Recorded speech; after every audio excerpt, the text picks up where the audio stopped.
Simpson. And Japan have gone absent without leave. This is Whitmore. Hall and Gale both available. It's still Whitmore. It is the Reggae Boyz who take the lead. Ball chat. Greetings and welcome to another exciting episode of BCN Sports Ball Chat Podcast, weekly football show, football roundup show. I'm one of the hosts, Junior.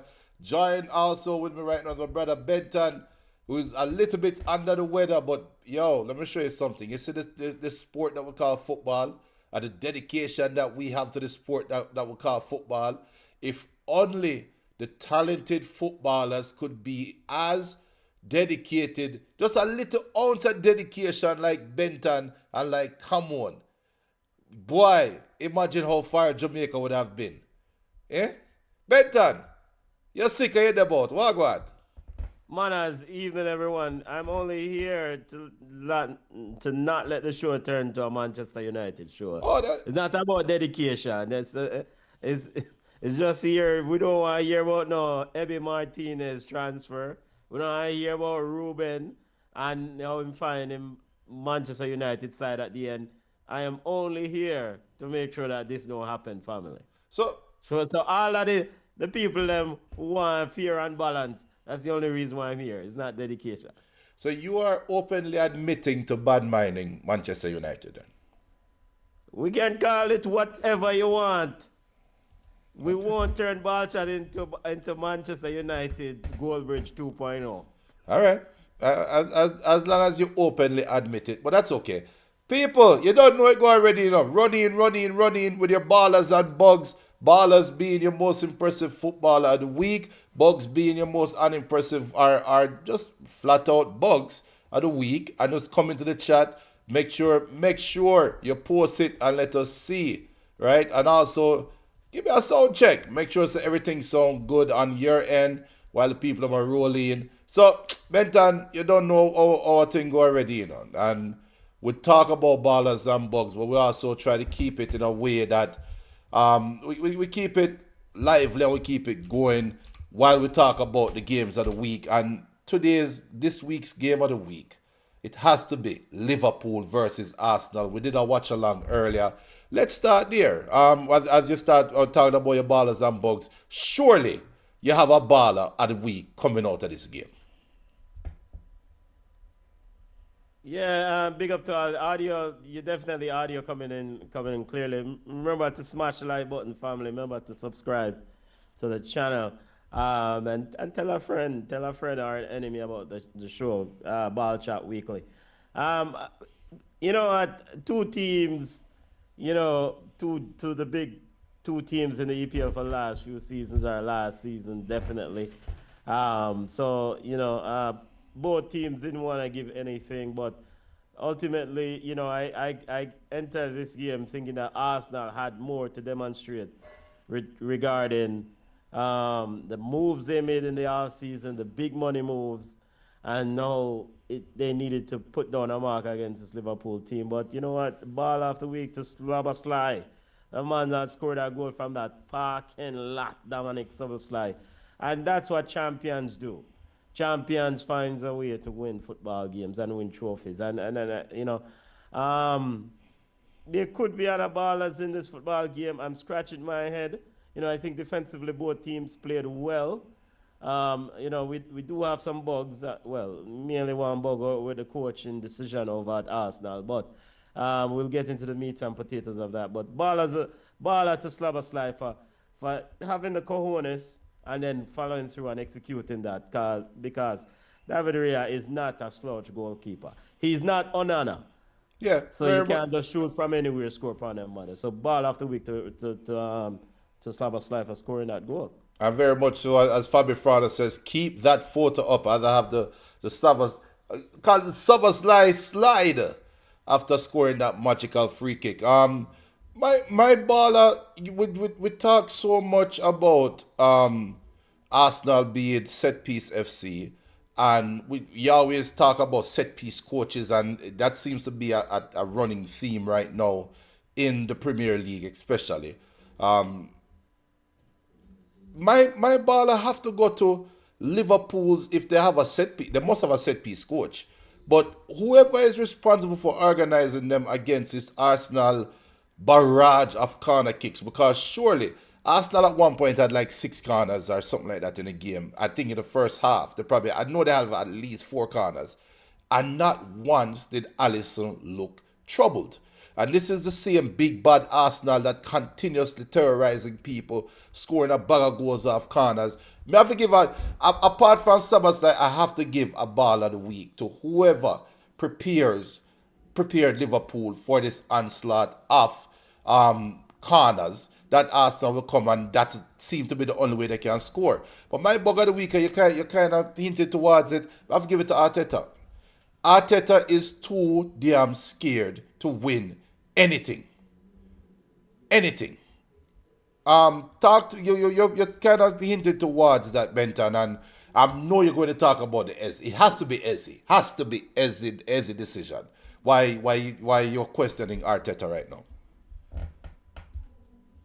You know what? All right. I leave the Eze decision to you. You will focus on that. You really drill that home in the watch along we did earlier. Those who want to relive that watch along, check it out on the channel. Mikel Arteta always shot pluckery or foolishness, aka nonsense after a game sometimes. He said the same nonsense after the PSG game, talking about they were the best team on the field. Today he had the mindset to come out and say that Liverpool suffered. The idea to me that a team suffered but they won a football game doesn't make any sense.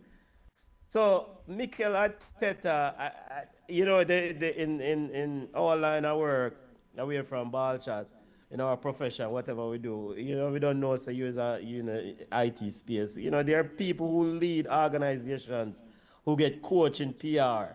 They go speak to the media. And they're knowing what right things to say. And Mikel Arteta need to get some training, because you cannot lose a football game after you invest, close to £330 million into major rival for the title. And this is a message to Arsenal fans that Liverpool suffered. That is utter rubbish. Those comments from the manager afterwards. The cautious approach. You have to. Peter Schmeichel said something. Legendary Manchester United former goalkeeper, goalkeeper Peter Schmeichel said, "I never want another team to win so much in my life." And this is how many people are pulled who don't really like the side here, but them like to see, balance out the thing a little bit. You see me I deal with, but some of the comments from Mikel Arteta and the decisions in game, the conservative approach. You remember the Eze benching or the Eze non-start. The decision to start Liba, the coach said that he picked up an ankle sprain in the warm-up, but they decided to start him anyway. Of course, he then subsequently was subbed after 5 minutes. Brother, like you said, you're too scared, and this is not the right thing for a person who was going to win. But I say, we're not used to say scared money don't make money. Yeah. And this is an important thing. Yeah. So Liverpool defeated Arsenal 1-0. You said everything. I really have nothing extra to say other than I have nothing extra to say. You said it all. That kind of covers Eze. That covers Martinelli's approach to the game. That covers Declan Rice and Zubimendi being overly cautious instead of expressing themselves. I don't think Arsenal had an intention of expressing themselves, and that pisses me off. And I'm not an Arsenal fan. I couldn't care any less about Arsenal, couldn't care any less about Liverpool. But Liverpool came out. I think both teams came out, like we talked about in the watch along. Both teams came out, in my opinion, and said, look, we are not going to lose this game chasing a win from the start. We're not doing that. That's not our approach. Let us show respect to the opponent. Fair enough. Both teams did that. After a while, Liverpool said, it seems to me like Slot said, okay, I am now comfortable. I see what Arsenal has to offer. Now let me chase this game. And he put his best foot forward. I think Arteta then became reactionary and started to react instead of being proactive. And that has been Arsenal's swan song. Arteta will win a Premier League title the way that Leicester won their title. Arteta will win a Premier League title the way Ranieri won the title with Leicester. When Leicester won the title, they depended on Chelsea, Man U, Liverpool, Arsenal to have a down year. And then they just ran away with the title. That's all Leicester did. That's why Leicester has been nowhere near since, because it was lightning in a bottle. Arsenal has the roster to win this thing. And it's sad, but you know what? You cannot win the Premier League after 3 weeks. You can't. After 3 games, you can't win. We can't determine the winner, but we can definitely determine the loser. Big up to BM. BM says, greetings, ball chat. Fabi says, Glasner of Crystal Palace should get a ball or two. With everything that is going on with transfers, he's doing well. We'll soon talk about that. BM says, ball of the week is Whisper. He continues to show his quality after being out for a season with injury. He scored on Friday against Villa. This kid will get very far if he keeps focus. Very true. And we talk about Whisper and Yawd Ballas coming up real soon. Fabi says, BM, I think Whisper should have taken the German route. He's more likely to receive first team football there. Stick up in that one. That's a very, very interesting point there, Benton. I'm reminded we'll have to talk about that. BM says, bug of the week, Manchester United for losing to Grimsby. That's simply unacceptable. Also, Steve McLaren for trying to cover for Mason Greenwood's disrespectful behavior. Soon talk about that. BM says, Fabio Ferranda, I think he needed a bit more development before playing first team football. Hopefully he has a healthy and productive season with the under-21, then go on loan to in the championship next season. And big up Sean. Sean says, Arteta will never win an EPL title. Benton, before we move on from this game, because... Well, didn't he won with Man City as an assistant? Benton, before we move on from this game, I don't know what kind of fufu coming. Hold that, Sean. Arteta has already won with Man City, right? Correct me if I'm wrong. Cry a river to the Arsenal fans. You think Arsenal fans care about that? Arsenal fans say Arteta will never win an EPL title. You think them care about Man City assistant coach? Come on, man. You just try hot up Sean Head right now. But since you are on the topic of hotting up Sean Head, so Saliba had a twist, a sprained ankle in warm up, and he's still starting. Martinelli, we all knew Martinelli was going to be trash in the game. We all knew it was going to be garbage. But for some reason, like Arteta want to give Martinelli a chance to rediscover himself after him lost for the last year and a half. Benton, does Arteta survive the season if they come second in the Premier League, lose in the Champions League knockout stage, and lose in the FA Cup semi-finals? Does Arteta still maintain a job? No, he doesn't. So a couple of things of note. And Arsenal fans can correct me here, but he did take on a more powerful role in transfers during this off season, right? So this is a bit high-end sort of all-in approach regarding these transfers for Arsenal and Mikel Arteta. So, he's pretty much putting all his eggs into the season, and that's fine. I mean, you have to win at some point. This is why you play this thing, But he doesn't survive if they don't win trophy. No, I don't want to sound like an alarmist and to Arsenal fans.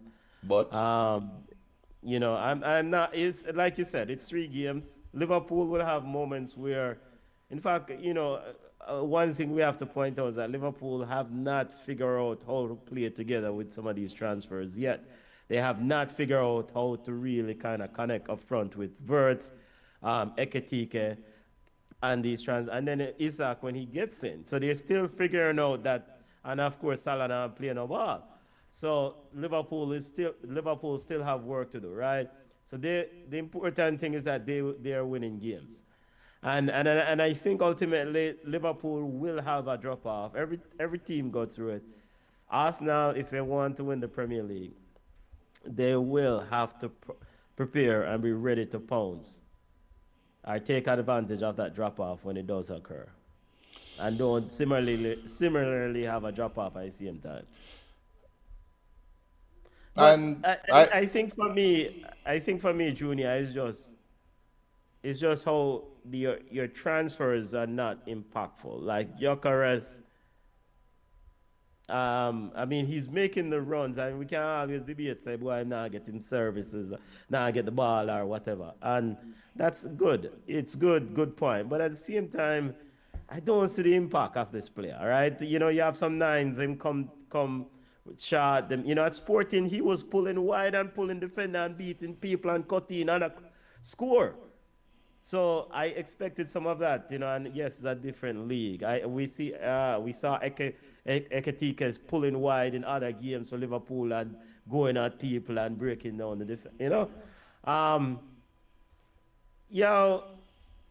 Mikel Arteta has help though. He has Gabriel Heinze, who is there with him, and Gabriel Heinze is an offensive.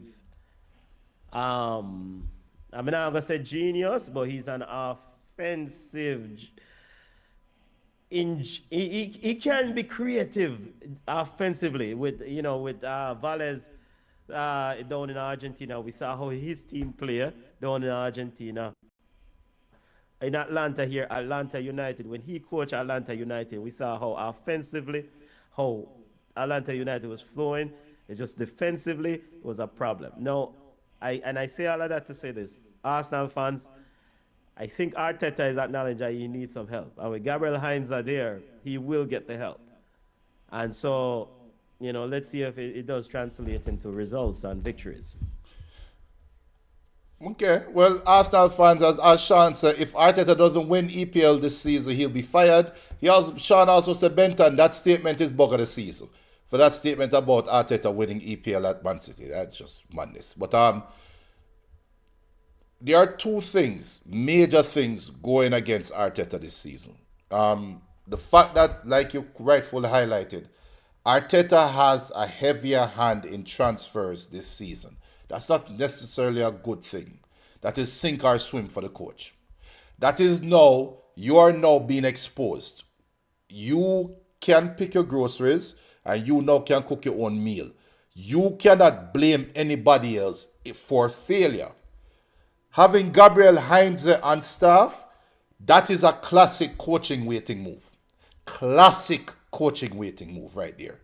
So I'll have to do some research to say what name, Cranky, or what Arsenal want to name a Cranky name, right? Or Cranky is Liverpool.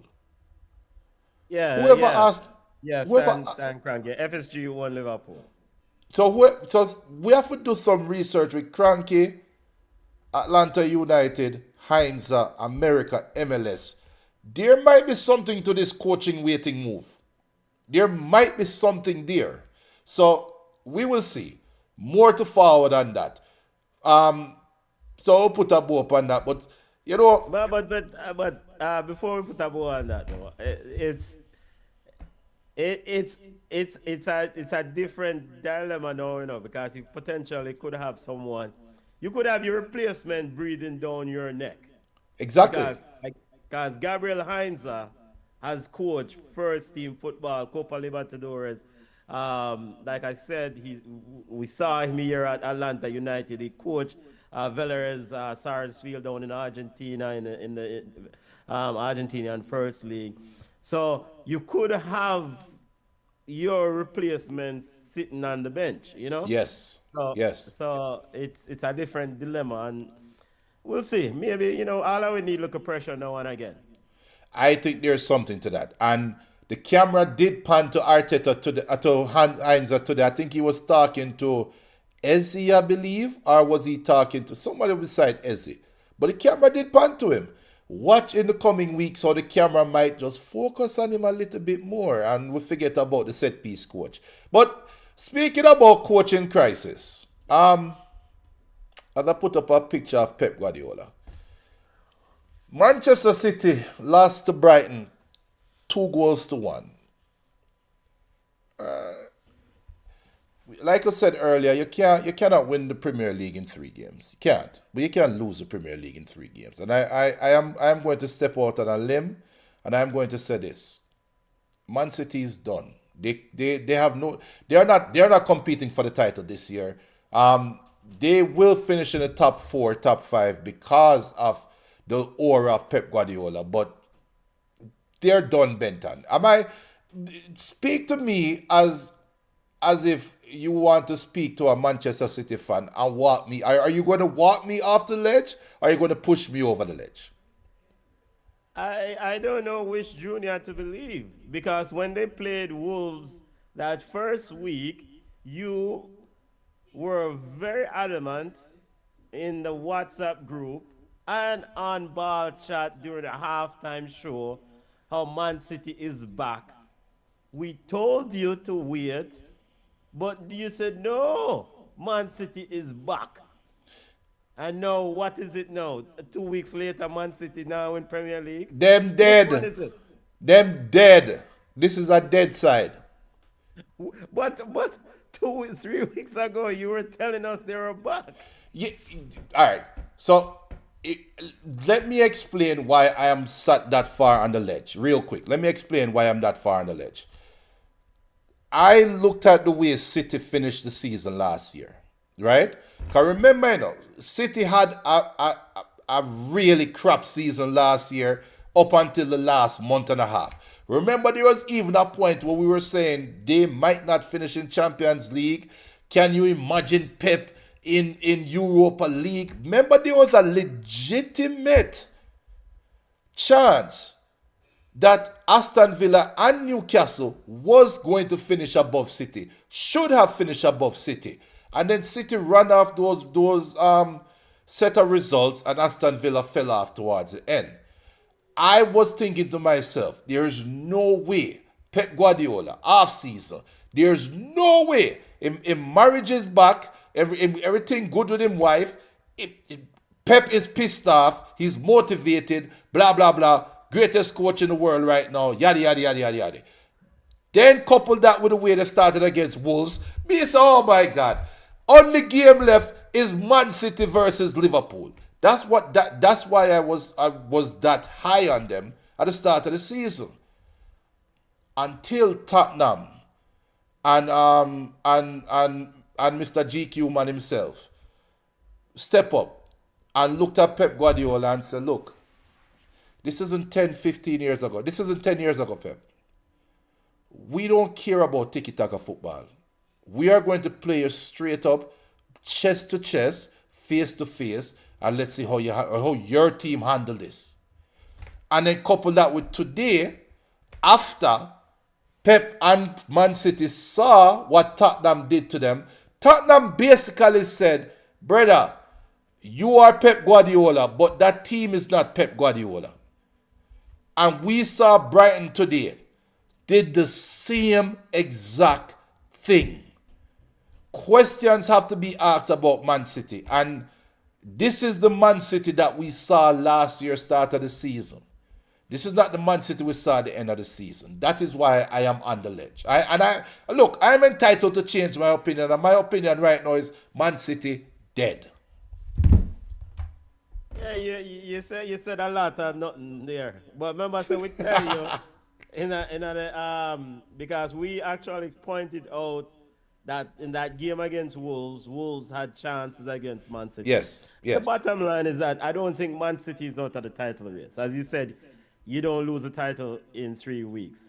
But they have to make some moves. We're bug of the week to Man City and Pep Guardiola.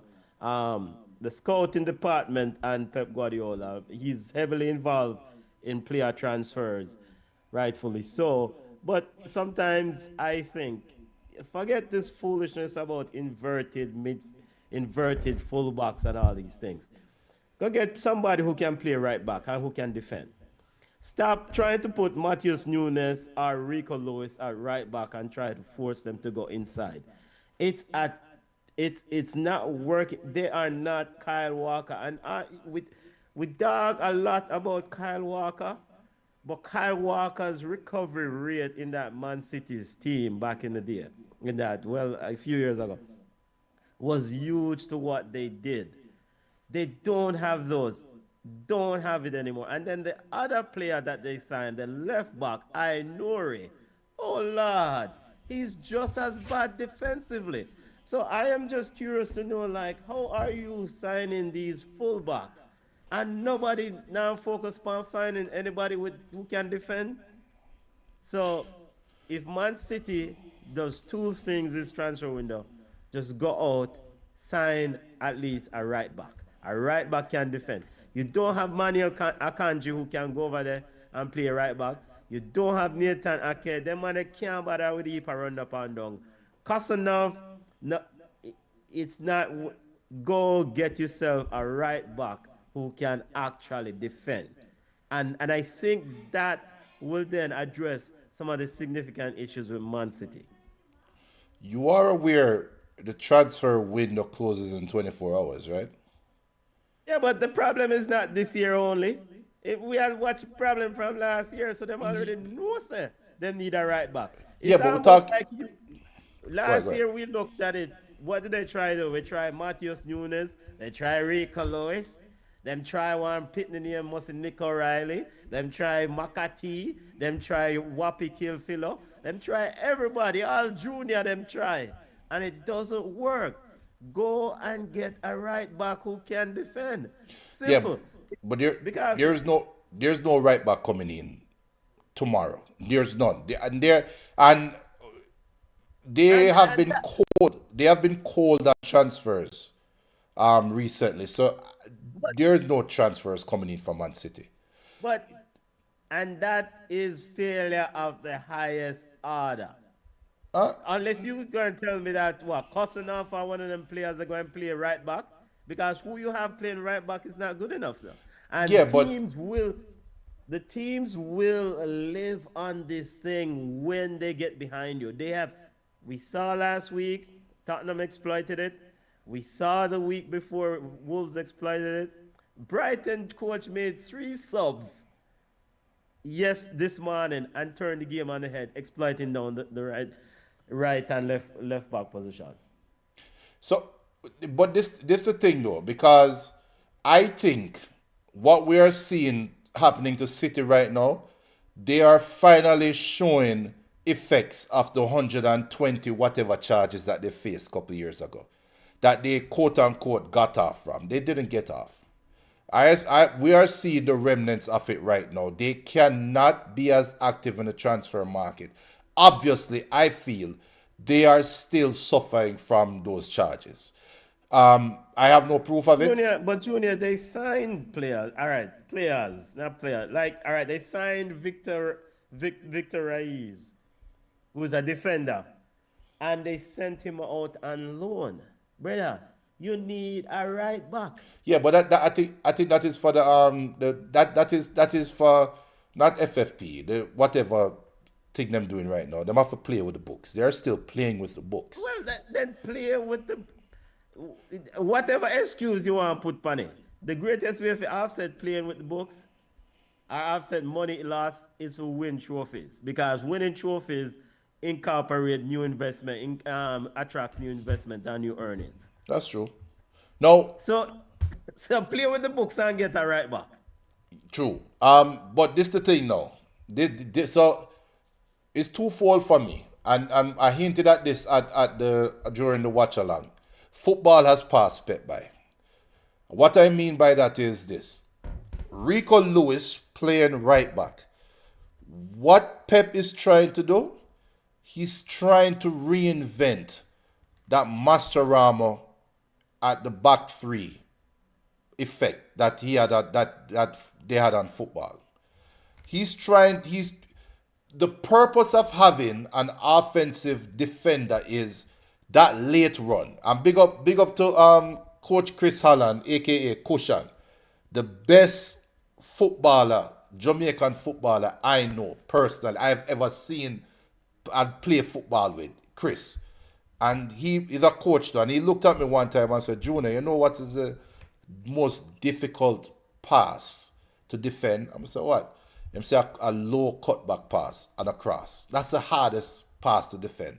Why? Because the whole defenders are running back to the goal, and if you put the ball behind them 2 feet, they are dead in the water.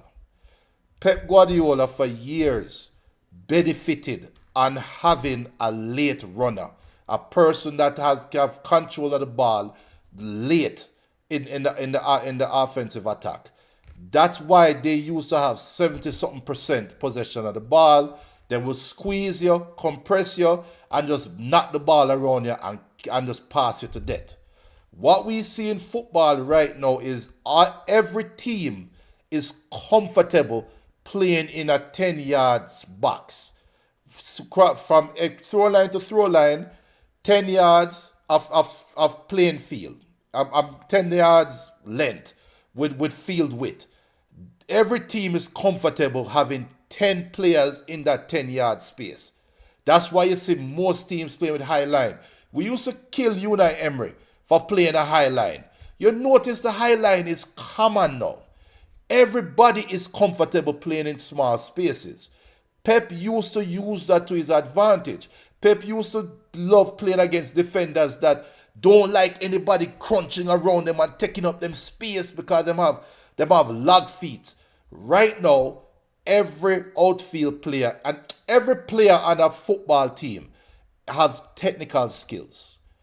And that is what is killing Man City right now, because Pep still seems to believe that he can dominate a game with only 2 defensive players or 3 defensive players and put 7 attackers on the field and just go at somebody. No, these teams are comfortable defending you now, and they are comfortable defending as a unit, and they are breaking on you as a team. Right now, if you notice, back in the day, and I'm talking even before Pep coaching style, back in the day when we had sweeper and stopper, the sweeper main role was to communicate to his right back, left back, and the stopper and say, push, forward, and push everybody forward. If you notice now, there's no communication like that. Everybody is bombing forward. Pep's style of football is now archaic, and he now has to adjust. And I think, like you said rightfully, he need to go out and find a real left back and a real right back. Somebody that is comfortable defending, but still have the technical skills that he wants to see a player has. And that is where I think his problem is. And I don't think it's going to be fixed anytime soon. So, God go with them in a Benton. God go with them. I don't think football has passed by the stage of the game. I understand the point. It's just the recruitment has not been up to scratch. They have focused on the wrong areas. I think that Pep Guardiola has struggled immensely throughout his entire career against teams that willing to low block or play a part ball sort of deal against him. One of the huge things that he has done is that the ability for his people to keep moving, the flow of the ball, the speed of which they play, helps them to break down those defensive setups. And like you said, yes, the high line is definitely not something that is unique to any one team anymore, because people can just quickly say, yo, win the ball and go create from defense, transition from defense to attack. So I think Pep is still, still top level. I never want to get into the best coach of all time or best coach of this era foolishness. I just think coaches kind of luck out sometimes with the players that they have. Pep Guardiola was very fortunate to coach at Barcelona at the time when he had a Barca B with Lionel Messi, Pedro, and those players come through, and then he transitioned to Barca A. And then that really catapulted his career. So I don't think it has passed him by. He still has to figure out how to win football games with this Man City with these defensive issues. The transfer of the Rangers. The league seems a little bit too physical for this baller. And that's a problem because they are relying a lot on him in that midfield space, especially right around the box. And Roger said something important today. Roger said, quote, "I am not Messi. I need all the other players to perform and carry their weight." I saw Rangers turn over the ball by people just harassing him. And I'm thinking, no, brother, you're supposed to be a general. And look at your body type. No, look at man that's supposed to force you off a ball. So I sympathize with Pep a little bit because you don't know I do have a huge amount of respect and admiration. I'm a big fan of Pep Guardiola, even though I've criticized him a lot. I sympathize with him a lot. Sympathize with him in the scenario, but it's him, the one down who has to fix it. I don't think the footballer's passing by though. Well, time will tell. Time will tell. And that's just me being sensationalist because he can adjust, and when he adjusts, everything will be fine. If he doesn't adjust, then dog name him supper. I expect to see a back three from Man City very soon. I expect to see that adjustment. But we'll see. We'll see. Speaking about probably go through the back three, cussing off Stone and Diaz. But even Diaz don't even look like what he once was. And I think this system of asking defenders, like Chris said, running towards the goal. And Cameroon used to beat this dead horse all the time. But yeah, we get it. Running towards the goal, trying to defend, is a major problem for these defenders, these Man City defenders. And the injury bug will start creeping again, and then you will have some of the same issues. All right. But could I use Danny Alves right now? Yeah. Well, BM says that's true, Junior. We all warned you about City. He also said we told you it was too soon. One quick comment from Sean about finding a bow on Arsenal is that he said that there's no way you have a strong team as Arsenal this season and played Liverpool defensive. That is just showing that you are a coward and you are afraid of slot. All right. So as we talk about adjustments and making changes and stuff, Chelsea defeated Fulham yesterday 2-0. And the talk of the game is VAR. And PGMOL or PGMOL or whatever the hell they want to be named came out and pretty much said that a goal that was scored by who? That was Josh King. Josh King him name? Whatever him want name. Yeah, King scored a goal. Yeah. King scored a goal, early goal, and it was disallowed because of a foul call that VAR intervened and said there was a foul when the Fulham baller tried to do one of my moves. Be honest, Benton, that's my move. That's my spin move. And him step on the Chelsea defender foot and referee say, yo, no goal.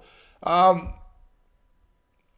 don't even care about the game. I don't even care about the two. We try to move and trip over too. Well, won't you shut up? But I don't care about the game. I want to talk about the referees this week. We've seen where the referees are now, and you spoke about it in the watch along, them coming on like it's NFL now, coming out by earpiece and saying, oh, this is the reason for the call and blah blah blah, and then you have VAR intervening and taking over this bad, and then now PGM will have to come out and say, we made a mistake in that game and blah blah blah blah blah. Has the VAR experiment in England failed, Benton? All right, that's a rhetorical question. Can the VAR in England be fixed? I think that's a better question. No, I think I've seen enough. I think the body of evidence, it's almost like every call is such a problem. Every little call is a problem, and every call now it leads to some sort of controversy. And it's almost like VAR, rather than be a solution, it's actually a problem. People are looking for VAR to solve problems, and it's not solving the problems. It has created more problems in this thing. In fact, I was a big proponent of VAR in the sense of the bottom line is to get the call right. And I still hold through. The bottom line is to get the call right. Maybe the English FA should invest in coaching, in referee development, invest heavily in referee development, recruiting best possible referees, and take all this money off of this technology foolishness. Because, for example, in this Chelsea game, I don't know how Josh King's goal was ruled out. Not every contact is a foul. The player tried a pirouette or whatever, and to get an advantage. And Trevor Chalba was sliding in, and him step on Chalba's foot. Cucurella had a chance to clear the ball and then kick the ball right into another player, and he ricochet, and then a man played through to the Fulham player, who then was in a this is from midfield, you know. Yeah. Josh King dribbling. You have, what is it? Taro Binyoso, the Chelsea's defender, running beside King, and he cuts him out of his shots and score the goal. Now, in what world, I'm trying to think, we should call back that goal because of something that happened up the field? Big up Jeremy, and I don't know why him not get the notification. I don't know what go on with the notification. YouTube a bad mind from what they know. Hey YouTube, don't remember telling about why is that right? Yeah, this is probably why we might not get no notification because of that. So I know. So bug of the week to the VAR in that game. I think Fulham was definitely robbed a goal. I think I've heard some Chelsea fans say a foul, but and that's the thing that annoys me a little bit. We want fans. You know, say you want your team to win, and this is why I don't support nobody. Because I can be objective. We don't support nobody. We know say you want your team to win, but at least we can watch a ball game and be objective. Because at the end of the day, I don't see how that can be called a foul. But this all right. So look, Jeremy said VAR is correct. Cool. And there is a section of a fan base that will agree with the call being a foul, right? I don't think that's what the debate is. The debate is not whether it's a foul or not. The debate is, why is VAR getting involved? Now, I think it wasn't the Liverpool game. Is which game a baller kick a ball and step on somebody's foot today? That's the Man City game. So another one, Rangers, right. Rangers was trying to play a ball, and the ball moved too far from him, and then him rushed to clear it, and he stepped into Lopez, or I think it's Lopez or Gomez's ankle, but then. But you see the way how you describe it. Fabian Holzer, the coach at Brighton. The man about Yawd. I mean, I said, Brethren, the man just clear the ball. Brethren, all we play football, and we see contact that happen all the time where clashes happen on the field. It's not a foul. I think a lot of fans who watch football, everything is not a foul. You have accidents and clashes happen on the field all the time. But everything a foul now. You see, the thing is, look, we love football. I love football. The American football, the hand-egg game, there is a sense of gladiatorship, strongest man or strongest player tough it out, blah, blah, blah, right? There isn't much faking going on in NFL. So when you review a play, and if you know, and you know what? Better yet, look at the American sports that have all the sports that have reviews in them. NFL, NBA, basketball, they all the reviews, right? But they don't review anything that is subjective. It's all objective. That is an objective, that's a subjective call today.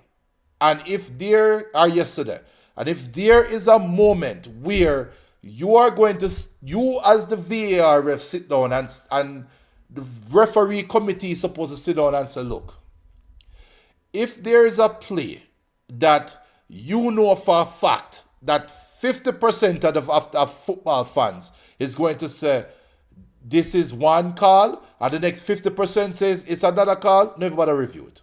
Leave them players alone. Leave it alone. If the ball hits somebody's hand, that's reviewable. The ball crossed the line, that is reviewable. The player is in an offside position before the ball pass, that is reviewable. If you are doing a spin, we just have to have common sense. If you are spinning on the ball, you have control of the ball, making the spin, fine. You lose control during the spin. But while your foot is coming down to the ground, a Chelsea defender put him foot under your foot and you step on him foot, how the hell are you going to call it a foul? To some people. While to some people, they will say, why the man so careless with him step and I lose control over the ball? If there's a question about it, leave it alone. The second part is, the referee literally did this. Him do this, look at the video again, him go so. And then go so and look back so. There's no need for the VAR to come in. VAR come in for clear and obvious errors. That's what VAR is for. If the referee had called foul at the time, if he had called foul, none of us would be complaining about it. We'll have move on and argument done. But the mere fact that it goes to VAR, them sit down, show the replay a million times, and then you have some households saying that's a foul, some households saying that's not a foul, and then the VAR say, well, we're going to make a decision that way. That is where the problem is. And then to make it even worse, PGMOL come out after the game. Now, my question, this is what I would like to know. For all the overturns or all the remarks that PGMOL come out and say, we apologize, that was a bad call. My question is, how long did it take them to make that decision? Because I guarantee it'll take 3 hours to make that decision. I guarantee that's a 3-second decision. If we said, nah, that call is bad. If that is the case, why the hell they are not sitting in the VAR booth? Wait, PGMOL came out and said that was a bad call in the Chelsea game? Yes, it said the Fulham goal should have counted. See, so how does that help Fulham now? Exactly. So why the hell are they not in the damn booth, sitting down and making the decision? It doesn't take long. But all right, I understand. So, and you know, you often bring up these things about microwave era and social media era and technology era. So maybe there's some of that at play here. You know, once a goal score, they are reviewing everything. And case in point, I think Chelsea scored a goal yesterday. And they are looking at the ball must have bounced up and hit João Pedro's hand in the build-up. And they are trying, it's like the referees are trying to look for things to disallow goals, or right, things to take things away. I mean, I said, Bridget, what is João Pedro going to do right there, so when the ball just a bungle up? What am I going to do? It's just like the same thing today with Szoboszlai when the ball come over upon the corner kick and the man Gomez jump in front of him. What is Szoboszlai supposed to do? He cannot see. So when we talk about common sense, it's like, bruh, the thing I get more complicated than it needs to be. You know, and this is where I said, brother, I don't know if this technology is really beneficial or not, because it's slowing down the game. It's setting up people blood pressure. I mean, I don't need no ref cam. I don't need no referee announce in the stadium like with their NFL game what just occurred. I just need you to call the player and then we keep it moving. That's it. So we can done this thing and move on with the next thing. And I agree. And you notice we don't have any VAR controversies in any other league except EPL. No other league have referee controversies except EPL.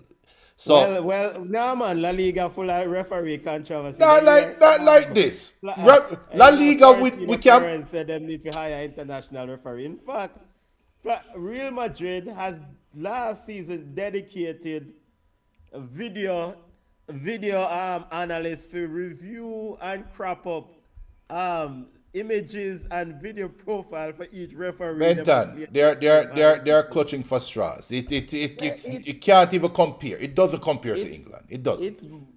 It doesn't. And that's the thing. The referees, they have such a difficult job. We appreciate the referee because this game doesn't work without them. We appreciate the referee what them do. And we have to give them grace and recognize that there will be mistakes made. You know? And I don't care how a man wants to say, boy, yo, $1 billion industry and Ray, and we can't have them error. Humans are run up and down. Mistakes will be made. Tough luck, get over with it. I'm tired of them, brother. Tired of them. And the coaches and the players, them are not helping either. Because every little thing, a coach a ball about, a player this, and then you have players who just faking. Like, I see a man, all right, I think in the same Arsenal game, a man must have dropped down on the left side. And then him not get the call, and Liverpool attacker go on, and then him realize him now get the call, then him get up and run. I mean, I say, me couldn't be a referee, brother. But so this would explain something about that too. But Jeremy, big up Jeremy. Jeremy says, you know how many time forward step on my foot as a defender. What's a VAR correct, but I think the goal should be allowed in a time before VAR. Yeah, I mean, Jeremy also said, meaning we would have let the goal go through because it would have been a referee decision, which it should always be a referee decision, in my opinion. Him say, let me ask you a question, Junior.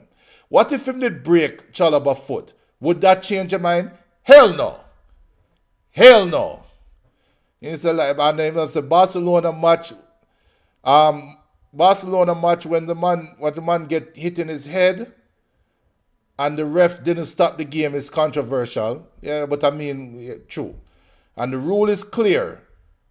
Ref them a fool sometimes. Listen, if I was a referee, first of all, in England, I think VAR have too much power. The VAR ref have too much power.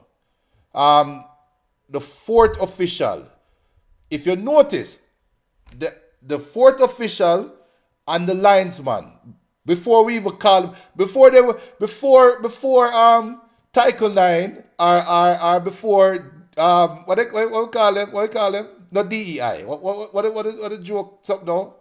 But before, what we used to call them linesman, I want to call them assistant referee. When they were linesman, nobody could not talk to a referee and stop a referee from making a decision. And we used to say referees run a play and the linesman are waving flag and the referee don't even fart upon him. Why is it that the VAR can literally stop the game? The referee sees something, have it going, and the VAR buzz him and stop him and say, wait a minute. First of all, in England, the VAR stop him and say, wait, no make no more ball run, give me a minute, let me look on something. And the referee stand up and said so. Put the hand on the ears and say, okay, me hear you. I point to the man and say, yo, stop. My boss is looking at something right now. Wanna wait. All right. And the VAR ref come back now and say, all right, go on play. Me say one more and say, all right, no, brother, you're wrong. You missed something. You know what? Come over the screen and come look on it and slap you on your wrist publicly and show you say you're wrong. You know why I say it that way? We have never seen a referee. I'm lying. We hardly see a referee go to the video monitor and forward back without changing him call. I cannot point at a time when a video referee go to the monitor. So why the hell am I going? If me the referee, brother, why am I going to monitor for? Just tell me what the call is. You tell me what the call is. Me not going to monitor. Yeah, it was a penalty. All right, penalty. Me not go over the monitor. Me there run for the last 60 minutes, and you want me walk come over monitor for you tell me some me wrong? Move for yourself. If I was a referee, that's what I would have done. And then we'll probably get fired tomorrow. But it is what it is. That is what I think. You have to own, the referee have to own that call, because this is why I know when you file your match report, that call is on you. This is why sometimes certain referees will get sit down for games, and certain referees get the high profile games. I mean, there's a better way to do it. And tell Jeremy and says another defender, we never just kick him out, kick somebody forward them and them body who used to step on his foot. Because, it's funny for your defenders forward step on their foot, and the amount of kick down with defenders kick down forward. Well, all right, so we'll see. You know what? We'll go against the club. We'll pull up the score. But big up Chelsea. Big up. Congrats to Chelsea and find a way to win the game. The Garnacho transfer, we'll see how that works out. They've secured another player. Garnacho said the best club in the world have him right now. So it seems like they do need the help on the left wing, Junior, because Pedro Neto looks like, him a buffer for life. And Garnacho is the solution. Okay, all right. In other scores, as we know... and before we go, we're going with Nicholas Jackson. Him reach Nicholas Jackson. All right, so Nicholas Jackson, he had his loan move to Bayern Munich, agreed, and he was already in Germany, ready to go over there and link up the big head coach. And unfortunately, Liam Delap got an injury, a long-term injury, and Chelsea want to renege on the loan move. And Nicholas Jackson said, tell Maresca for go dig up him. Clabber. And reportedly, I think Nicholas Jackson is still at the airport. I think Nicholas Jackson, if I was Nicholas Jackson, you know what Milan do? Milan go to the gift shop. And, but you can't buy that from the gift shop. Because Milan link somebody who know at Germany and tell them to forward one big bottle of lotion and put it in my bag. And them stop me at customs and say, this car come through customs, brother. No, you have to take this out. I said, damn, I missed my flight. I missed the flight about 50 times. A whole heap of bottle of lotion mental, but I wouldn't go back to England. But no matter how many bottles of lotion you want to get paid, right? I think at the end of the day, Nicholas Jackson and Chelsea, we understand the club not handle you in a certain way, but man a big man, brother. The club said you sign a contract with the club, them say if you forward back at your yard, you probably still have the house where you rent still not in England. Take your time and go back and tell Bayern Munich that maybe we'll see you in January or maybe next year. But I mean, sometimes we are a big man, Reggie. We are not Pitney, Nicholas Jackson move like Pitney regarding the one. Yeah. Turn to Germany and see how it work out. Anyway, in other games, Sunderland defeated Brentford 2-1. Manchester United defeated Burnley 3-2. Tottenham lost to Bournemouth 1-0. Everton defeated Wolverhampton 3-2. Leeds and Newcastle drew 0-0. Nottingham Forest lost to West Ham 3-0. Aston Villa lost to Crystal Palace 3-0. Biggest result, or the biggest shock result of the weekend, Benton? Is it what West Ham did to Nottingham Forest? Is it Bournemouth defeated Tottenham? Or the Crystal Palace defeating Aston Villa? What do you think is the biggest or shocking result? For me, I'm going to take a different spin. Sunderland started the season. Sunderland picked up a 2-1 victory. Isidore scored over Brentford, if I'm not mistaken. That 2-1 victory over. I mean, the biggest result, of course, is that to me for a promoted team. It seems like of course, teams are not. Everyone is not clicking on all cylinder at the current moment. We saw what's going on. We see what's going on with Wissa. And the whole passa with Wissa. Wissa wants to leave Brentford. And Sunderland said, you know what? I'm not gonna have much time left to play this team and get 3 more points, when the season's when the transfer window closed. So I will take those 3 points. So I think for a team that will be struggling to stay in the Premier League, those 3 points is probably the biggest result for me. The West Ham thing over Nottingham Forest probably rivals it. Probably definitely rivals it, but I don't know, Junior, because I still can't understand how Nottingham Forest lose a ball game. But hey, but how about Guehi? It is possibly his swan song scoring today against Aston Villa as Crystal Palace clabber-clatted Aston Villa 3-0 in a game that Adam Wharton came off injured. Remember, he was out for 2-3 months last year with a groin injury, and it looked like he injured his groin again. I don't know if it's strained. I don't know what the reports are as yet. Unfortunate for him because he got called up to go to the England camp. But before we move away from English Premier League, changes coming up in the international break.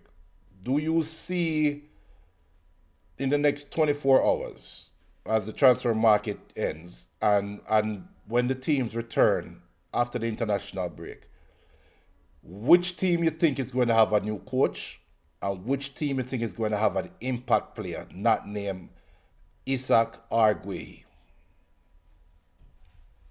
No team will have a new coach in the Premier League. I mean, it's too early. I think the only person that probably was, in a spot about it was Graham Potter, the Potter man. But with the victory over Forest, I think that stay his execution for now. As for impact player,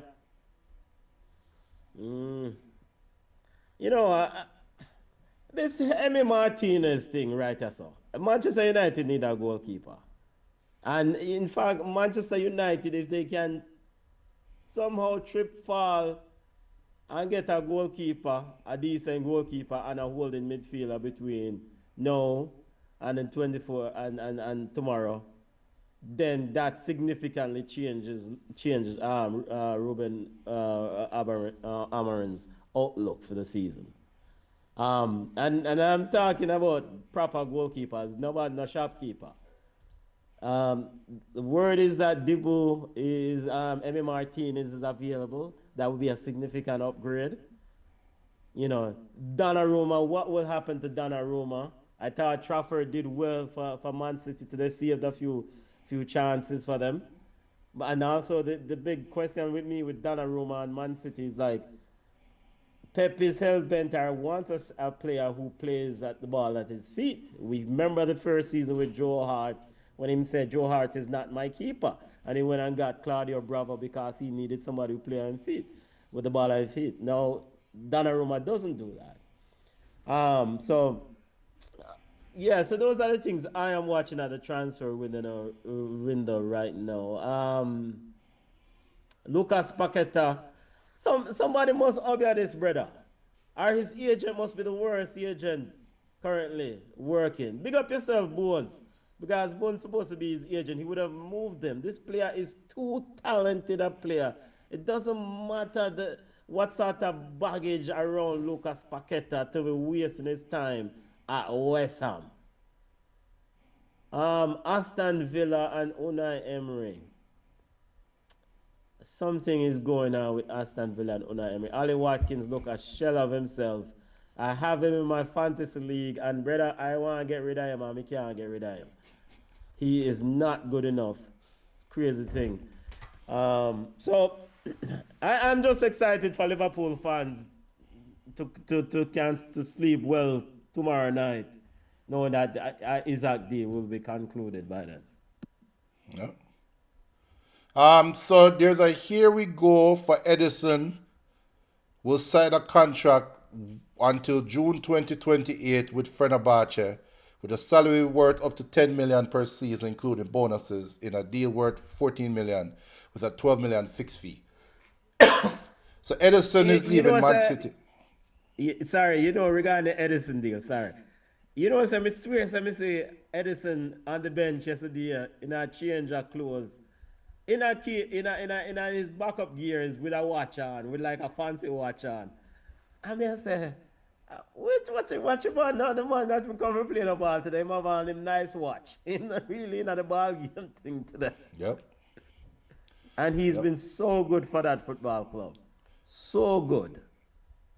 Yeah. I think it's a ruthless decision, but hey.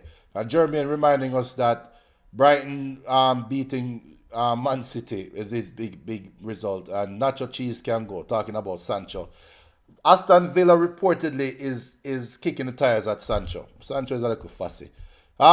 Real quick, but we'll go over to La Liga. Wait. Can I touch that one there, right? Sancho, Aston Villa. I just have to ask you, what is going on with Aston Villa and Unai Emery? What is it? PSR? Is it why you've let go of some of your young players, John Duran, and Jacob Ramsey, and now you run down Dun Bugs, who are high-priced players. This is not good for the long-term future of Aston Villa Football Club. Yes, it's almost like Unai Emery is trying to put Aston Villa in the Joneses bracket, the upper level, the big side bracket. But he doesn't have that budget because these players, the Marcus Rashford last year loan move, they covered a percentage of that. This year, if them all look for sign shot, is another high price ball of them. Who would not give you them return per investment. So where am I the good on this so far? Aston Villa, you there, brother? Yeah, something's fishy going on at Villa. And coming into the summer, if I was to bet, I would bet the very first transfer, whether in or out, for Aston Villa would have been Ollie Watkins. And I would have never bet in a million years that Ollie Watkins would, one, still be at Aston Villa, and two, on nobody's radar for leaving Aston Villa. He was the one player, him and Emi Martinez. Emi Martinez and Unai had their problems. That's well documented. But I would have never thought we would have gotten here, so. And then what Unai Emery does, gutting the squad. I was putting it on Unai Emery, I don't know. Something stinks at Aston Villa. Something is going on. Maybe we'll hear about it in the future, but it's obvious something is going on, and I can't put my hand on it. Something going on. To high horse. You know what? Also, what I saw, Douglas Luiz. Mm-hmm. Remember a former Aston Villa player, Douglas Luiz, went to Juventus. Now he's back in the Premier League, I think, on loan at Nottingham Forest. Yep. And Aston Villa buff. Something are going over there, brother. Something are going. Something not right. Yep. So let's switch over to La Liga real quick. They've got through the scores. Let me see. I know some of these games played earlier in the week. Elche defeated Levante 2-0. Valencia defeated Getafe 3-0. Atleti and Alaves drew 1-1. Real Oviedo and Real defeated Real Sociedad 1-0. Sevilla defeated Girona 2-0. Real Madrid defeated Mallorca 2-1 in a come-from-behind game. Celta and Villarreal drew 1-1. Athletic defeated Real Betis 2-1. Espanyol defeated Osasuna 1-0. And the game that played today, Barca and Rayo Vallecano drew 1-1. At the time, it was 0-0 when this graphic was created. But that game finished 1-1. too early to call? Is there warning signs going up, or is La Liga still a 2-horse race, 2.5 horse race for you? It's always a 2.5 horse race. I mean, because one of the things we always talk about in football is the financial, the resources. And though Barcelona is a club with a whole heap of financial problem relative to others, they can use that name to garner loan and players, and financial investors, and whereas the other club can do the same thing. Real no man now go a real Oviedo go invest some money. Real Oviedo or Rayo Vallecano. Then we go to Barcelona. Some of the issues, boss. This is not. Me choose my words carefully. Hans Flick Barcelona has to figure. Barcelona, this team and this investment in football club Barcelona under Hans Flick is not about La Liga. It's about Champions League. So yeah, it'd be nice if they win the treble. But some of the issues that you see in La Liga with the exposures at the back defensively, those things will come back to bite them in the Champions League if they don't address them. As for Real Madrid, I have to give Xabi Alonso a ball after week. And I forgot to do this last week, and I want to give him it for a reason. With all the fanfare around certain players, all the discussions around certain players, Mbappe, this, that, and the other, and Rodrigo, whether they leave or go. Xabi Alonso has done something at Real Madrid and is forcing Arda Güler in his starting 11. Yes. Arda Güler is playing in almost like a number 10 role at Real Madrid. The Don Carlo, one of the generals to me in the coaching space, did not do that. And it's really brave, I think, for Xabi Alonso to say that, I want my best players on the field, and I'm trying to figure out how to get as many of them on the field at the same time. It's almost akin to cricket. Australia cricket, when you talk to Australian, brethren, them say Australia has like 6 or 7 batsmen. And them say, him just pick all of them, care who bat, number 1, 2, or 3. All of them are great batsmen. All of them need to be in a starting 11. And I think Xabi Alonso is taking a similar approach. I have this youth as a very good player. He needs to be in the starting 11. And it's worked so far because they've won 3 games. Let's see how he goes about it. And I think for Arda, he has to kind of reward his coach and himself by working on both sides of the ball. So kudos to Xabi Alonso. And maybe Florentino Perez tells Xabi Alonso, said, we'll figure out a way to get this youth on the field. Because we spend a lot of money for him. Has to figure out a way to get him on the field. So I don't know, but they are figuring it out. Yeah.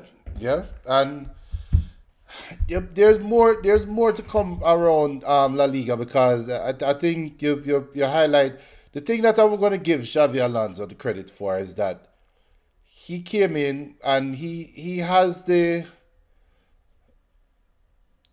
professional demeanor to take over from a legendary coach. He had a legendary coach in Carlo Ancelotti that left. And Xavi come in and quickly put his stamp on the team. They are not playing like Carlo Ancelotti's Real Madrid. And there's also no public dissent in the change of direction. And this is the way how you should transition a team. We've seen many times where, and it's kind of similar to Klopp, to Slot. There's a little bit of similarity here at Real Madrid, similar to what happened at Liverpool, where Arne Slot quickly established himself at Liverpool, established his brand, established his identity. And I think Xavi has done the same thing, and hats off to him for that. There's more to come out of this La Liga race, and Atletico Madrid need to shape up quickly. Going over to Serie A real quick. Before you go to Serie A, I want to give a shout out to CONCACAF own Canadian own Tejan Buchanan. 3 goals so far in La Liga. Doing quite well at Villarreal. So big up yourself, you. Go and do your work. Ball of the week. Yeah. Over in Syria, let's see. Udinese, that was in earlier in the week. Oh, Jermaine said nacho cheese is Ganacho. I thought nacho cheese was Sancho. Well, I told him the same thing. Well, then clad. Sassuolo lost to Cremonese 3-2. AC Milan, I think my surprise team so far in Syria, defeated Lecce 2-0. Benton's Como lost to Bologna 1-0. Parma and Atlanta drew 1-1. Napoli defeated Cagliari 1-0. AC Pisa lost to Roma 1-0. Juventus defeated Genoa 1-0. Fiorentina and Torino drew 0-0. Last I checked, Udinese was leading Inter 2-1 and Lazio was leading Verona 3-0. Let me see how that Inter game finished. That's a interesting score there. They dropped 2-1. So they lost 2-1. 2-1. So what? The more things change, the more things stay the same in Serie A then, right? No, so this is one of the storylines for me in Serie A is how Christian Chievo, Inter going to go about it. I mean, Inzaghi is a hard brother to replace at that club, and those are big shoes to fill. And hey, it's a CM squad, you know. It's a CM squad. It's a CM Inter Milan squad. So you don't have to worry about lack of experience. You don't have to worry. They have been there before. They have won titles. They won the Scudetto. So that's something I'm interested to see. Just if fresh ideas can stimulate this Inter Milan team to go one more, and try to get that elusive Champions League trophy. And we're going with the old lady. That is another thing that is important too, because they come like them and look like they want to be competitive this year, which is let's see, aka Juventus, the old lady. There's more to come out of that. Juventus, it's still early days. We all know Napoli is the standard bearer. We all know. But watch out for AC Milan. Before we get to Yawd Ballas, as I go up against the clock, Bundesliga. Let's see. Do we even care about Bundesliga scores? Because this is Bayern Munich, true and true. They barely got by Augsburg 3-2. But what's going on? Question: does Ten Hag survive at Bayern Leverkusen? I mean, yes, you have to give him time. It's not like say, all right, look, we can dissect Ten Hag career growth, career CV in two groups. We can break the Ajax and Man United. And there's also the German roots. Yeah, being at Bayern Munich. Being at Bayern Munich, but I think if you give him time, you will get return on investment. Let him, build his group. Now, granted, this club, them man now win Bundesliga. What you see me? The start though is definitely concerning. And he will have to rectify that with leadership. But I wouldn't let him go. Yeah, I mean, he has to kind of... Imagine, after being so bad at Manchester United, surely some of the bad results will follow you. And it definitely followed Ten Hag over to this new club. Well, we could say. But Bayern Munich gone with that, man. Let me switch over to Yawd Ballas now. We're discussing Jamaican football. We all know the elephant in the room. I'm going to save the elephant in the room for last. But in the Jamaican Premier League, today's games, you have Spanish Town playing against the Police hosting Dumbeholden, Harbourview hosting Chapeltown Maroons, Waterhouse hosting Racing, Portmore United hosting Tivoli, Arnett Gardens hosting Cavalier, and Mount Pleasant hosting Malines. And I think I saw where Fabi put in the chat that Phoenix Chapeltown leading Harbourview 2-0 and Racing leading Waterhouse 1-0. Benton, I asked last week, I asked during the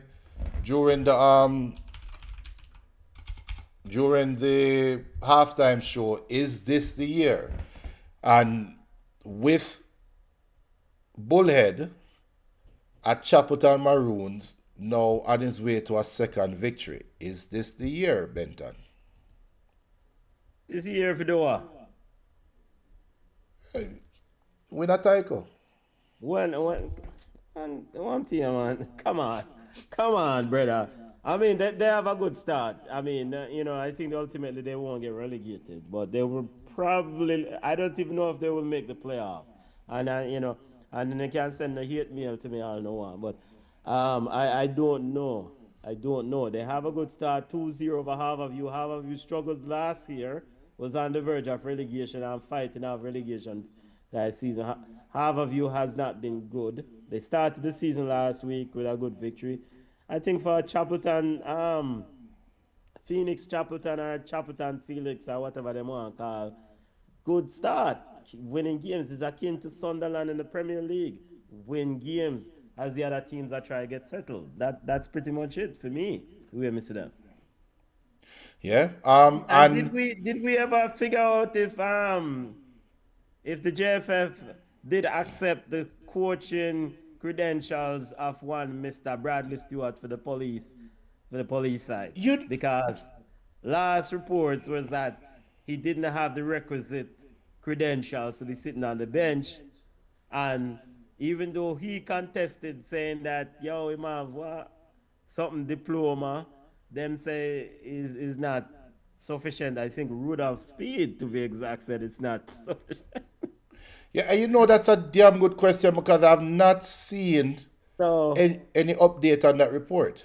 And for the people who for a bit of background, there was the Jamaica Premier League implemented, which is understandably so, implemented a standard requirement for coaches to have a license. I think it was a B license to be on the bench and shouting instructions and blah blah blah, doing the directives. Now, Bradley Stewart apparently doesn't have the requisite license. He says he does. He says he has a FIFA instructor diploma, and it is akin to the similar license that they require. But JFF said they asked him to send in everything. I think Rudolph Speed specifically said they requested everything to be sent in, and they did not at the time was satisfied with the paperwork. Well, Bradley Stewart said if they want me to take the course, they need to tell myself if I go take the course. Well, basically, that's what them tell you to do. You either take the course or you can't coach. Why? But Coach Stewart, you have to go figure something out because... But I think Coach Stewart said them have got to talk to FIFA because them have got to tell FIFA that their instructor diploma is not... What? I don't want to misrepresent what I'm saying now. Because he says he has a FIFA instructor diploma. And it is akin or similar to the CONCACAF, the coaching B license. Like, how all I'm sitting here to figure out before the season starts. Yeah. And they are, last I checked, they're down 1-0 to Dunbeholden. So they're about to lose their second game of the season. Not a good start. Like we said earlier, we're entering in the international break, and I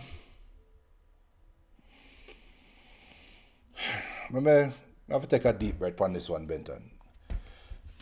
Jamaica released their World Cup squad for the upcoming World Cup qualifiers next Friday and Tuesday. Friday we'll travel to Bermuda and Tuesday we'll host Trinidad and Tobago. Let me go through the squad real quick. The goalkeepers are Shaquille Davis, Jamali Wade, Tafari Chambers. We know that Blake is injured. Defenders are Dexter Lambagisa, Kyle Duncan, Damian Lowe, Richard King, Eason Pinnock, Mason Holgate, Amari Bell, Greg Leigh. Midfielders are Isaac Hayden, Ian Frey, John Russell, Casey Palmer, Karai Anderson, Jashawn Anglin, and Kevin Lambert. The forwards are Kaheem Dixon, Demari Gray, Ronaldo Cefax, Tyrese Campbell, Warner Brown, Bailey Kadamatari, Shamar Nicholson, and Mikel Antonio.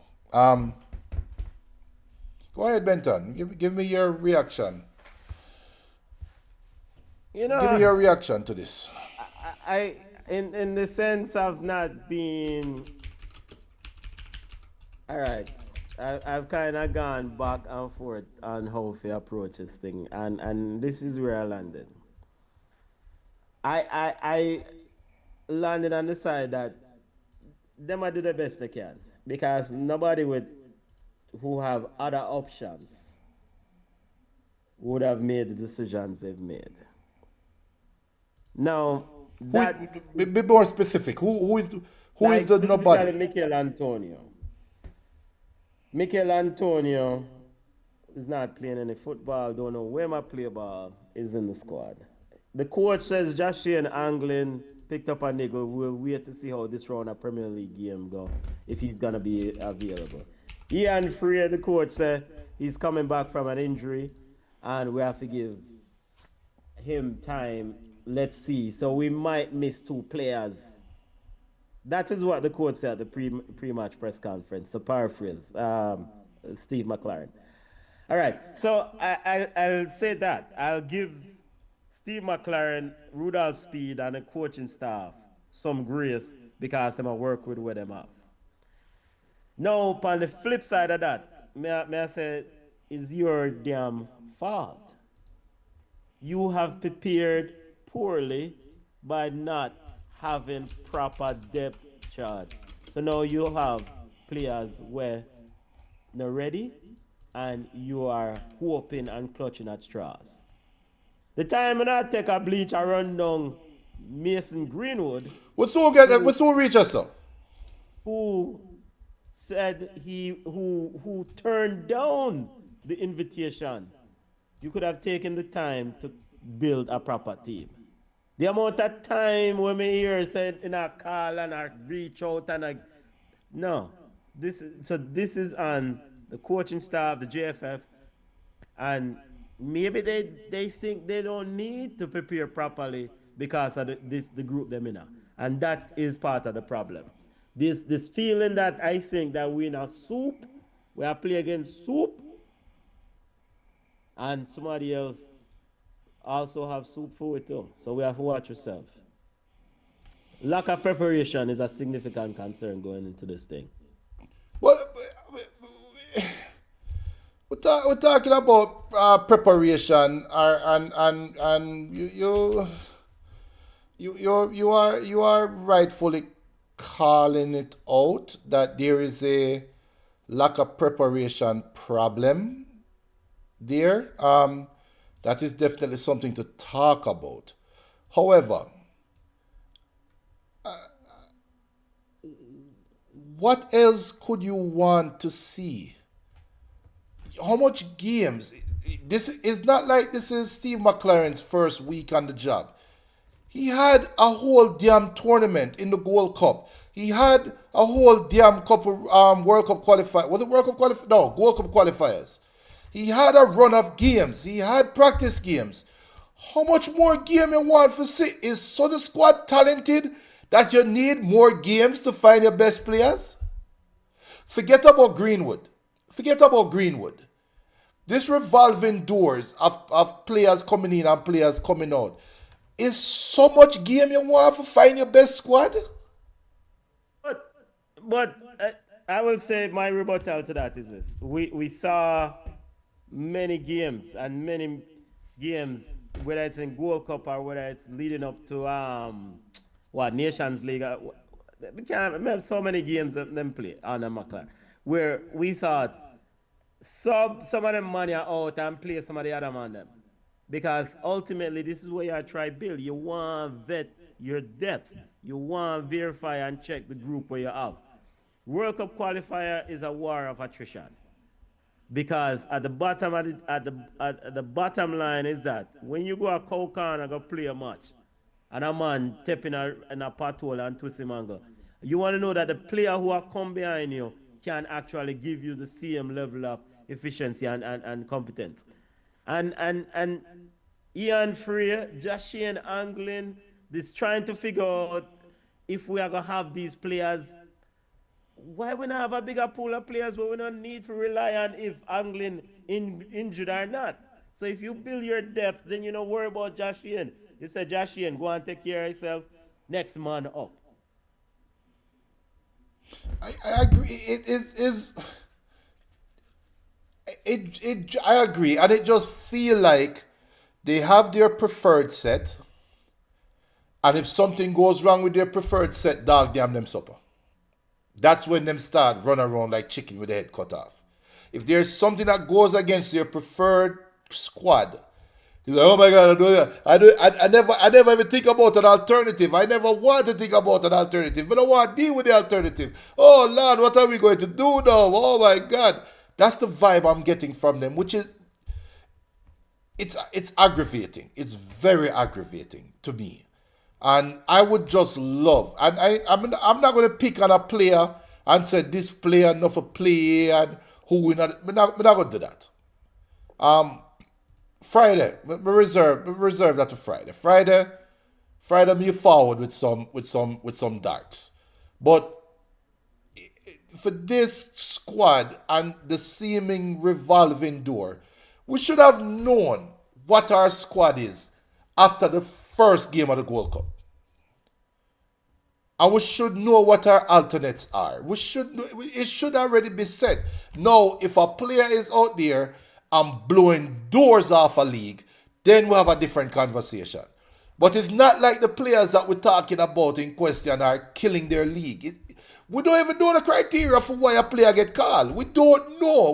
We hear what the coach say, but then we sit down and use common sense and say, that don't make no sense. And we move on. Elephant in the room, Benton. Elephant in the room. I'm put up that idiot picture here. Big time. Reports are Mason Greenwood, should we say, turned down the Jamaica opportunity or decided to not take up the Jamaican opportunity right now. Whatever you want to say. BM said, I told you so. Benton, you are going to say, you never want him from Drum. Me soon give you my 2 cents. Go ahead, Benton. Now, wax lyrical about how you were right. No, it's not wax lyrically about how we're right. This, when we are play ball, a team ball we are play, we don't run down the man. And we have consistently run after this player. And in the Jamaica Gleaner, there's a direct quote from Steve McLaren that says that, in fact, let me try to pull it up. To paraphrase, he says that Mason decided that he will not accept the call at this time. Him and his family decide that they won't accept Jamaica's invitation at this time. So you've been running down this player from how long ago? And now he has gotten his one time you hear about his paperwork, this, and mother now signed that and this, that, and dog dead and comfort. Then he got his passport, and the player and his family said he will not accept the invitation. But the coach out of the same mouth said, we will not give up. We will continue to interact with him, and the door is open.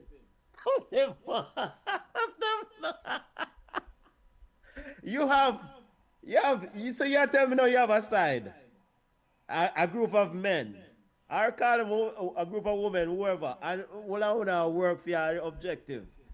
And I get close to the objective, and here come this person who could have come along all along from early, come join in and try eat a piece of the prize, and the rest of the group supposed to feel good about this? I joke this. This is Steve McLaren to actually say that the player turned down the invitation now that he has the document in hand, and said they will continue to interact and invite. Oh, so Warner Brown, Shamar Nicholson, all the men who are working week in, week out are grind for Reggae Boyz. I joke ya, man. And them man they say, yo, coach, we there, ball a roll. Because he has clearly put Mason Green over everybody else on the team. I joke ya, man. The man, and I will pull up the quote. I will pull up the quote. I have no problem with Mason Greenwood turning on Jamaica. Fine. He has that right. He's playing well. Club football, good. Wish you all the best, you. But, brother, this is a tennis. And a one-man tennis thing. It's 11 people play up on a side. We are running on this one-man thing, what? Ah, man, a joke thing. It's good to see Isaac Hayden back. He's going to be huge in that midfield. It's good to see him back. Good to see John Russell also in that midfield. Yeah. And you see, for me, let me tell you something. I'm a Jamaican fan through and through. 100%. And BM says Steve McLaren is the worst Reggae Boyz coach ever. The man is clueless. I can't believe he coached that Manu. Harsh. Very harsh statement there. But tell you something, man. You see, Steve McLaren, I'm going to give Steve McLaren his credit that he came to Jamaica and he seemingly tried to incorporate himself in the Jamaican culture. He seemingly tried to not be above and beyond Jamaicans. He seemed to try to be a part of the Jamaican fabric, right?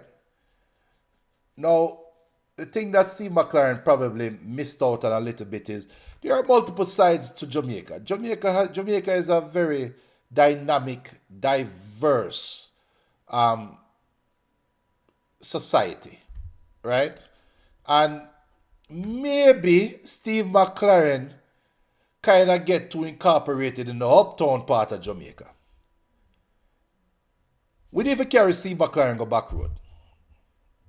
Steve McLaren need, you know what? When Steve McLaren eat some fried seafood, and some lobster, he's not supposed to eat it on any tourist resort. He needs to go to Hellshire, or need to go down to Portland, down into the bush, and learn about that side of Jamaica. And for anybody who is familiar with that I'm talking about, Jamaicans we are very proud people. Very proud people. And we are a group of people that will support our own. As bad as Jamaica is, you will never catch a Jamaican speaking ill about Jamaica to a non-Jamaican. You will never catch that. Right?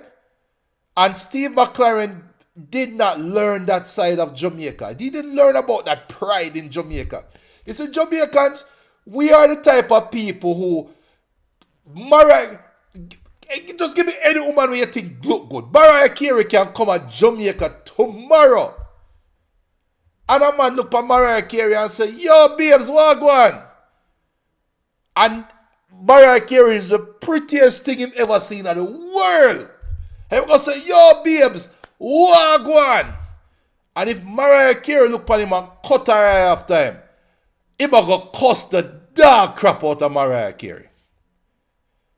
Because we're proud. We are a proud set of people.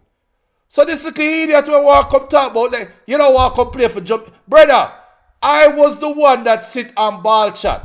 And ball. So bring in Mason Greenwood. Bring in Mason Greenwood. Listen to me.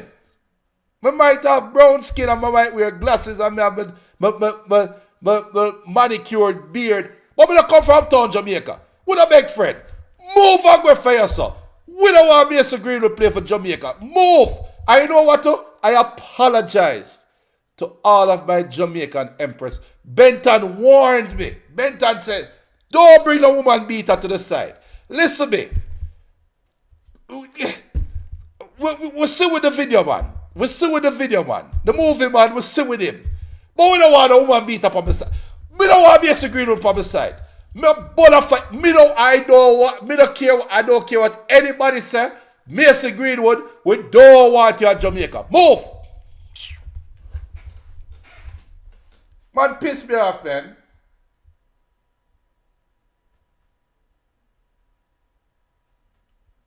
Benton, you there? Yeah, me there look for your quote. When he says, quote, it's a little bit disappointing, as in Steve McLaren. We will have to be a bit more patient when referencing Mason Greenwood. He says, quote, it's a little bit disappointing. We will have to be a bit more patient, but we will keep the contact and we will keep pursuing him, end quote. Yo, Mason, delete my number. Move and go. We don't want Mason Greenwood to play for Jamaica. How about you delete him number? Me don't Mason Greenwood number. You know, as a matter of fact, change Mason Greenwood number to scam likely. Move and go. Steve McLaren also said, quote, I know from my conversations with Mason and his family, he loves Jamaica and he respects Jamaica, but he wants to concentrate on his club football and not come into an international team at the moment, end quote. Yo, a man said that, him said this after he announced that the brother now coming out his side now. Like him a put a good, I must Mason Greenwood PR man. This. I think Steve McLaren is Mason Greenwood PR man, because when a man say him now play for your side after when I run him down, you then turn around and say, quote, I know from my conversations with Mason and his family, he loves Jamaica and he respects Jamaica, but he wants to concentrate on his club football and not come into an international team at the moment, end quote. Brother, maybe you should have Steve McLaren, not brother, Steve McLaren. Maybe you should have had less conversations with Mason Greenwood and go and watch some people in a JPL. Go watch some man in a JPL and pick some players from there, sir. Stop run down them look idiot, brother. Yeah. I have this thing. But passport, and now you come tell me what. It's a little bit disappointing. We'll have to be a bit more patient, but we will keep. And the man say we need to be more patient, you know. So you tell me, say, if Jamaica make the World Cup, and I will say this right now. If Jamaica makes the World Cup, Mason Greenwood will be selected for the team. If Steve McLaren is coaching the team. Yo, we don't want Greenwood on my side. But Steve McLaren wants him, Junior. It's not our side. We don't want Greenwood on my side. It's Steve McLaren's side.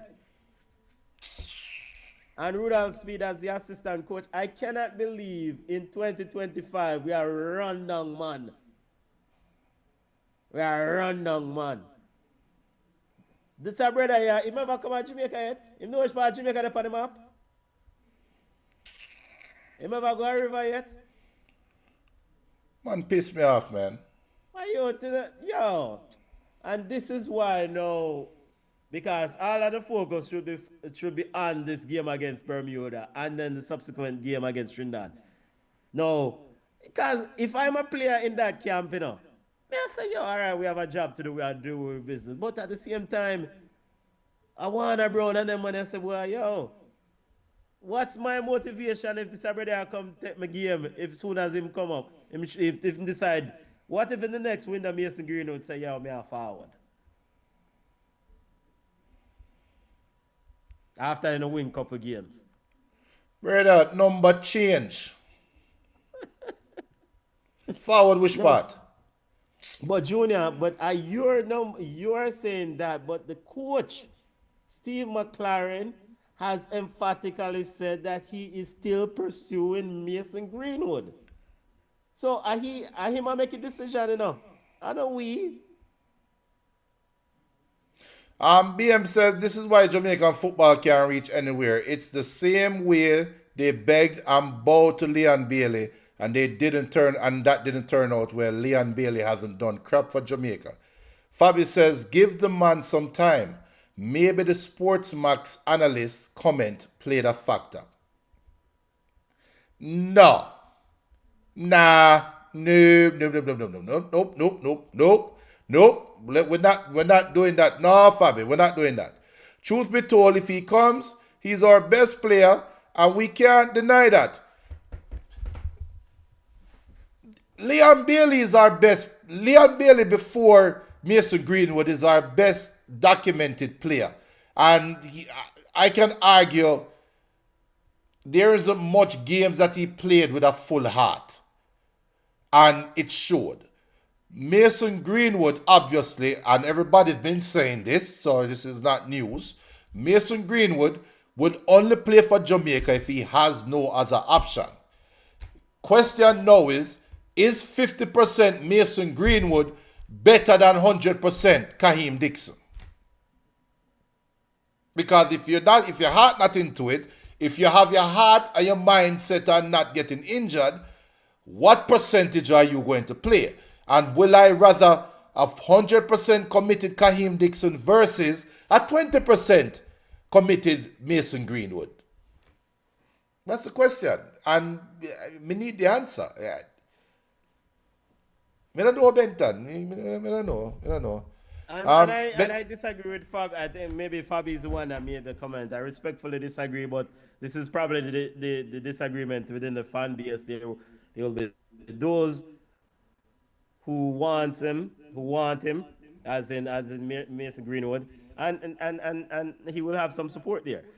For me, I want, and maybe I'm expecting too much, because I want to know, once you committed to playing for this club or this country, especially the Reggae Boyz, ride with the group. When boss broke down, you're not gonna call and get your own taxi and leave the group. Sit down there with the group and work through essentially a crisis. Grind, work through the crisis with the group. This is what playing for the Reggae Boyz to me is all about, because we are come from pot bottom when things burn up and we don't have no food left and we just eat tin mackerel and whatever. This is a struggle of playing for this team. And I think some of these players, this idea of trying to get to the World Cup, them talented, but them don't really know the same struggle. Them don't know the experience. So when them go up on the grass or go up on the bent field or the gully field or whatever, them not gonna really put themselves online for it, because them have them fat contract to return to. This is Fui. Lose or draw Fui team. And when I want a man come running and talk about, so me not committed. Brother, is either you with the group or you're not with the group.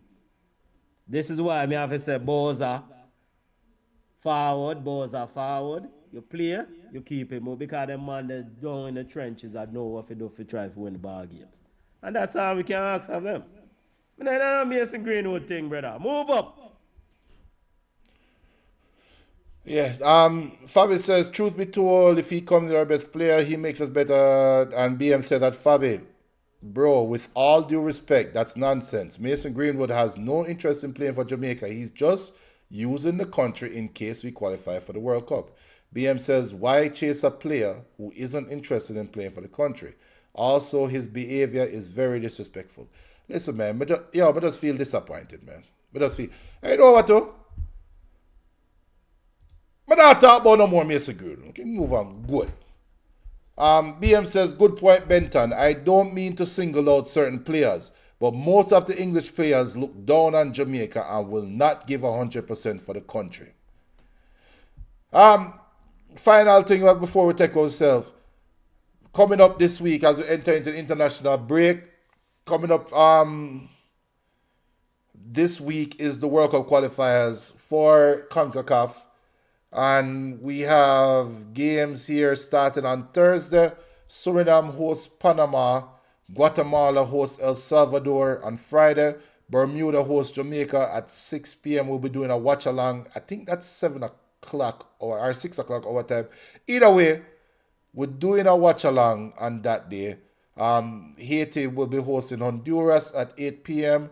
Trinidad will be hosting Curacao at 8 p.m.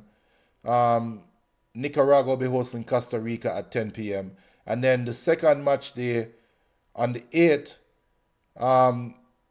El Salvador will be hosting Suriname, Panama will be hosting Guatemala, Curacao will be hosting Bermuda on the 9th, Jamaica will be hosting Trinidad and Tobago, Honduras will be hosting Nicaragua, Costa Rica will be hosting Haiti. Exciting times coming up. I'm gonna go out on a limb and say this. I don't care about Bermuda, I don't care about Trinidad, only care about Curacao. I don't care about these two games. Jamaica should win these two games handedly. I don't care who's in goal.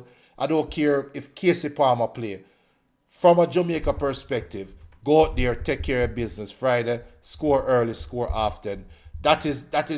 By giving a preview to the halftime show this Wednesday. Remember halftime show this Wednesday. Benton, looking at the schedule, anything stand out to you?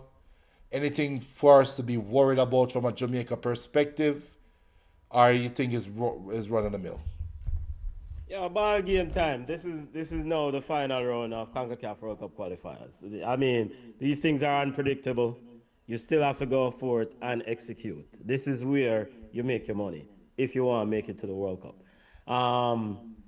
Let's see. Let the chips fall where they may. At the end of the day, I want Reggae Boyz in the World Cup, and also want I want a competitive Reggae Boyz in the World Cup. Yo, them things you put here on your chest, you know, because every result, everything now is important in the final round. Goal difference, defending, all these things essential. So, yo, let's see. I'm looking forward to the games. I will not look past anybody. Looking forward to see Nicky Wells and Bermuda.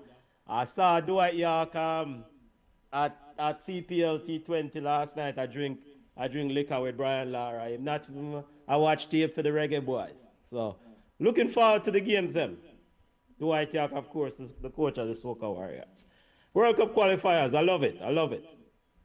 Ready up. Well, like that to the people, we'll be back on Wednesday night for the halftime show, and I'm pretty sure the Wednesday night will be our EPL, because mostly EPL. I think the European transfer window will still be open, but the transfer window roundup Wednesday night, and also 100% World Cup qualifiers, 100% Jamaica talk this Wednesday. The call-in show, lively show. Make sure to check it out. You don't know, you can follow us on Instagram at Ball Chat Podcast, on Blue Sky at Ball Chat Podcast. Follow us on Facebook, Ball Chat. Email us at ballchatpodcast@gmail.com. If you're offended in anything that was said during the show, especially about Mason Greenwood, please save the email. We don't want to hear from you. Move from you, sir. If you are a Mason Greenwood supporter, move from you, sir, with the business. Benton, I ain't that to know. I'm still vexed.